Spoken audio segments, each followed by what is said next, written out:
Best of R slash Tales from Retail episode 40. C. Customer SL. Manager me.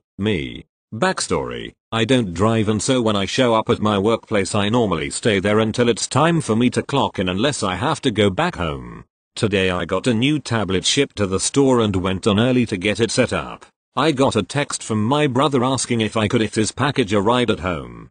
C walks up to me as I am about to leave. I have headphones on, tablet in one hand, and my phone in the other. C. I need help finding something. Me. I'm sorry, I'm not on the clock and I have to run home. C. Well, you work here, don't you? Me. Yes, but I am off the clock and I have to go check and see if a package arrived. I press the button on our FOT counter. Someone will be up here shortly. Customer storms off and I tell SL what happened as I turn off photo button. As I am about to leave, my brother texts me and tells me his girlfriend responded saying she got it, so I head back into the store. I go up to SL and let her know my brother's package is safe. C. Can you tell me where I can find this? Holds up a bottle of mouthwash. SL points in front of her. It's right here. C. At least I found someone on the clock. C looks at me. SL. Yeah, she is off the clock and being paid yet.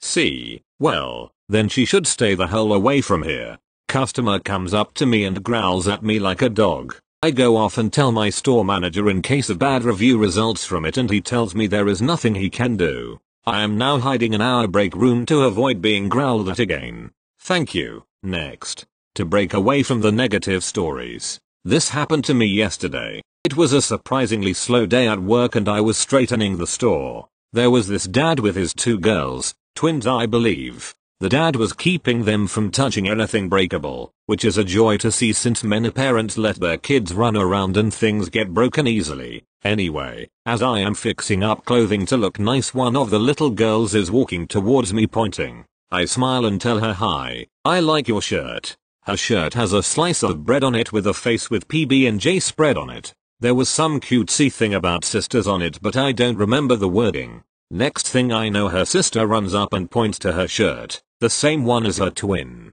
I go, I like your shirt too. The kids don't talk loud and I am unsure what they are saying, but they notice a book about PJ Masks. Having a niece and nephew who like the show, I caught a few eps. Twin one points to the book and wants to look at it. Dad says, look, don't touch. I smile and go, do you like PJ Masks too? The girl looks surprised and then pats the ground next to her, telling me to sit.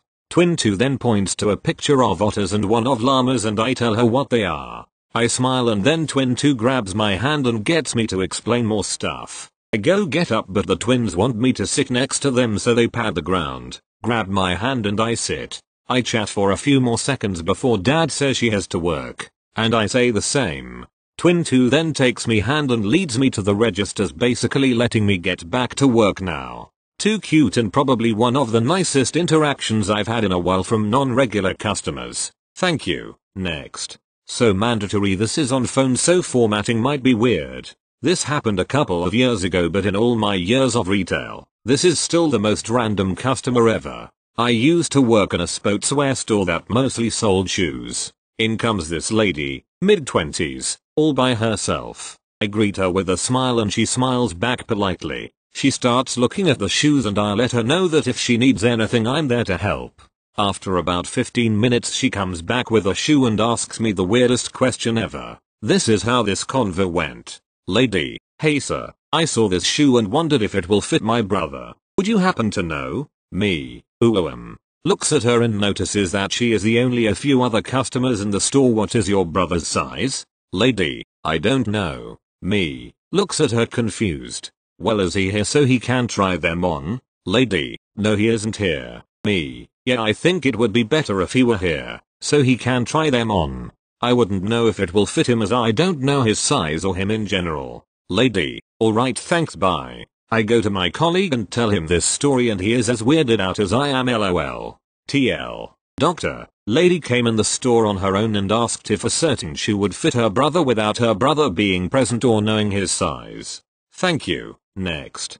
This was a few years ago, but I was suddenly reminded of it scrolling through this sub. I used to work for a fairly well-known department store chain. It was only for the winter season, but I never realized how bad Karen's and Richards can be before working there. It was later in the evening, probably about 9:30, 9:45. We closed at 10 and I was starting to clean up my hangers, trash, and returns in between the few customers we had. I was the only one on register on that side of the store and we had one other cashier on the other side. It wasn't ideal, but there wasn't much I could do about it. A lady came up with a decent cartload of stuff. No big deal, I'm pretty fast on a register. So I was ringing her up, making small talk and just generally being friendly when she asks about my holiday plans. I told her the truth. I didn't really have any since my family was out of town and I had some personal stuff to take care of. I don't like the holidays, but I definitely didn't say that. For some reason, she didn't like my answer and asked for a manager in the most condescending tone I have ever heard in my life. Confused, I did as she asked and called my manager over while I finished totaling her out. When my manager arrived, she told him that I said I f***ing hate Christmas. Which is true, I do, but I never said that to her. I immediately jumped to defend myself to my manager, but she insisted that I told her that I hated Christmas to her face. I could feel the rage and anxiety boiling in my chest and I looked at my boss and said, "Come on, you think I would be stupid enough to say something like that to a customer?" I don't fully remember the outcome of the situation, but I do remember I got written up for it even though I did nothing wrong besides tell some old hag that I didn't have many plans for Christmas. She came back in 2 more times that I remember, and the second time she seemed surprised that my ass hadn't been fired yet for my bad attitude. That was when I learned to just lie through your teeth about everything to the Karens. Thank you. Next. I work in a store that has a lot of adult content in many forms: shirts, socks, mugs, and special adult toys. It's early December. We have our Christmas stuff out. At about 8:22. 8 minutes before we close, this lady comes in. I'm a sales supervisor and I have my associate, who I'll call C, double checking one of the tills because I got a strange amount after counting it. There was another customer in the store that needed rung out and so C is calling me to ring this customer out, while this other customer that just came in is asking questions. So I'm walking towards the register while trying to point this lady in the right direction. Then I get the other customer situated and then it's just this lady and her mother that came in with her. Customer, I wonder what's wrong today. When I usually come in, everyone's having fun and it's a party in here. But there's no party today. I honestly don't remember what C and I said. We just kept helping her. I started a sale for her. She wanted to buy some gift bags and tissue paper, a sweater, and a lava lamp. I started the transaction around 8:25. 5 minutes before closing. She has C up on the step stool getting the tissue paper down to show her all the different styles, and I'm at the register ringing things up as she brings them to me. 16 items for bags and tissue paper alone. This process takes 10 minutes. I have had to politely tell other people coming in that we were closed until I closed the gate halfway. While C was helping her, I stepped away once to pull a sign in that we had outside the doorway. I guess she was asking questions that C didn't know or no one would know the answer to because this customer said to her mom she doesn't know anything, then pointed to my associate. So 8:35/8:40ish, she's done finding bags and paper. Then it's I need a lava lamp. A few more minutes there. She picks one out then says she needs a sweater and then she's done. Couple minutes looking and then she comes back. I ring everything up, bag it, and then she's gone. We finally close 15 minutes past our closing time. Fast forward a few days. I get a call from customer service. This lady called them and told them she was missing 2 of her items. 2 gift bags. But I know I bagged everything, so that's what I told the rep. An hour or so later, customer service calls again. Talks to the assistant manager, T. This time, she asks T to look to see if we have those gift bags. We don't. A couple days later, the store manager, V, says to me that the lady came in and he had to do a return on the gift bags. He knew this lady, not personally but from his own experiences with her, and felt bad for me having to deal with her. I hope I don't deal with her again. Thank you. Next. Okay. I used to work at an online e-commerce where customers call you because they want to complain about a specific problem like lost deliveries, tracking order, etc. I have lots of customer stories and here is one of the most ridiculous ones I'll ever share. So one day, it was before Black Friday sale last November when I received a call from this woman who demanded me to go into her account. So yeah, I agreed. First demand, remove all the items in her cart. I did. To be honest, she can do it on her own, but for some reason she chose to waste her time calling us. And then she told me to pick up some Oreo Nabisco cookies. She specified which product, so the cost is $11.75 minus tax. When I told her the total, she freaked out. She said, cancel the order. Pick up some cookies for me which costs less than $5. I replied, less than $5. Got it. But the only thing I can see here are Oreo packs which are smaller and not Nabisco.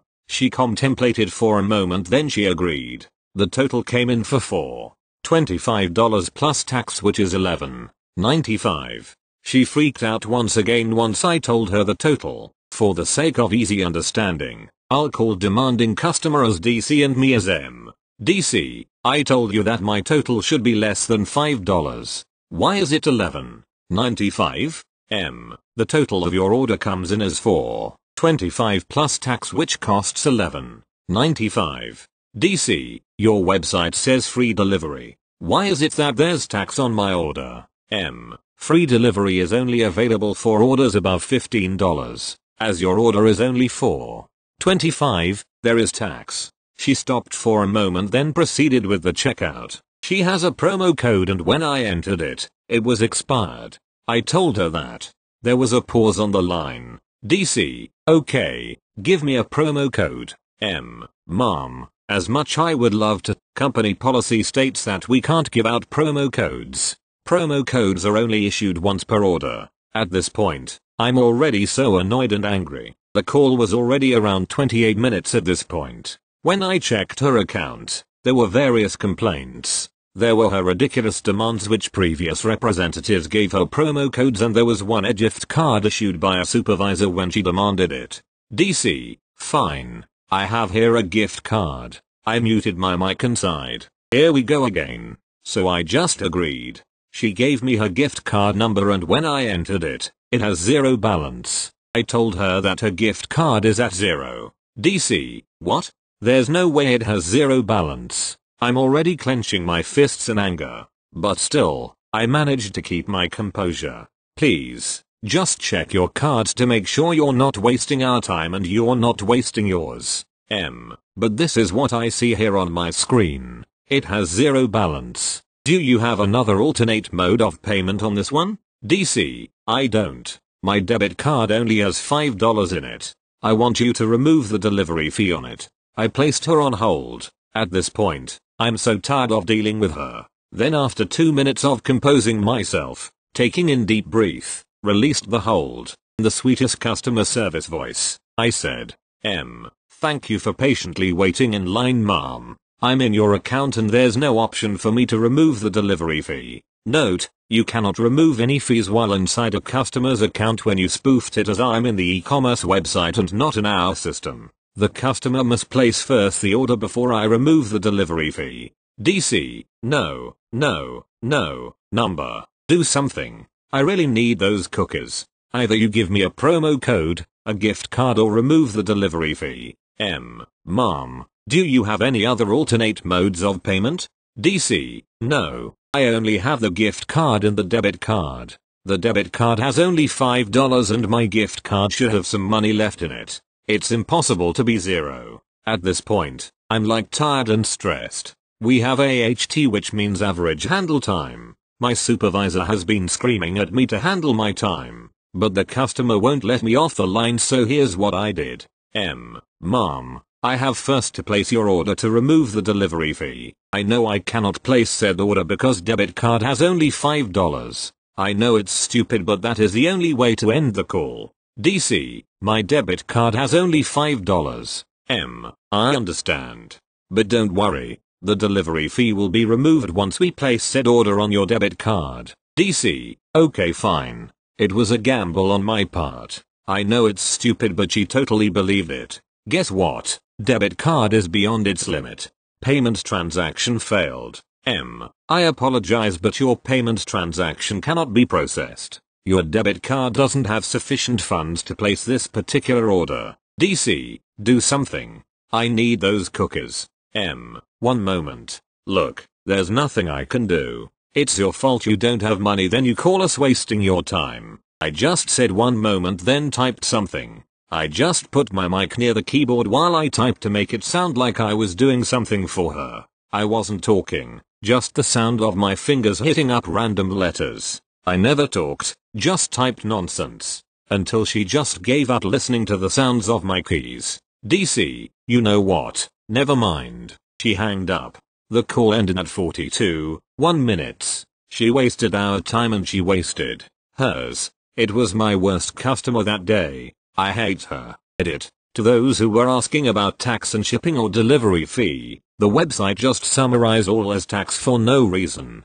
I don't even know why they did that. Edit. Sorry for the mistake. I just asked some colleague of mine and they told me that there were listings already. If you click on the more details in our site under checkout, you'll see the summarization of the total, which includes sales tax, shipping and delivery plus product price. Thank you. Next. Your shift is almost over. You can almost taste escape on your tongue. You haven't even touched the day's paperwork yet and it weighs a heavy mountain in the periphery of your vision. You're almost out of pennies, so you call for more. You could go get them yourself, but every time you finish with one customer, another one scuttles up to you, each looking more coked and bleary than the last. Some fetishist comes up to you with half a shelf worth of diapers, over-explaining about how they're just for my grandmother. You call for more pennies. There is no answer. You are alone, save for the man shoveling beer into his jacket. You call for more pennies. Did you even get your break today? You call for more pennies. Are you the only one on shift? Do you even have any co-workers? Maybe you just imagined them. Everything in this place seems to buzz. You close your eyes for what feels like only a second and it finally happens. The loud, obnoxious, college kids burst through the thin, automated membrane protecting your delicate eardrums. They rummage through the liquor aisle, tipping boxes and shattering wine bottles until they have finally sated their destructive desires. They make their way over to you, fanning themselves out, so as to take up as much space as possible. They rummage through their pockets and produce before your mortified eyes a bag of loose pennies. You gaze long into the fluorescent lighting and send an anguished whisper, a message to the gods. Why? There is no answer. The ancients abandoned us long ago.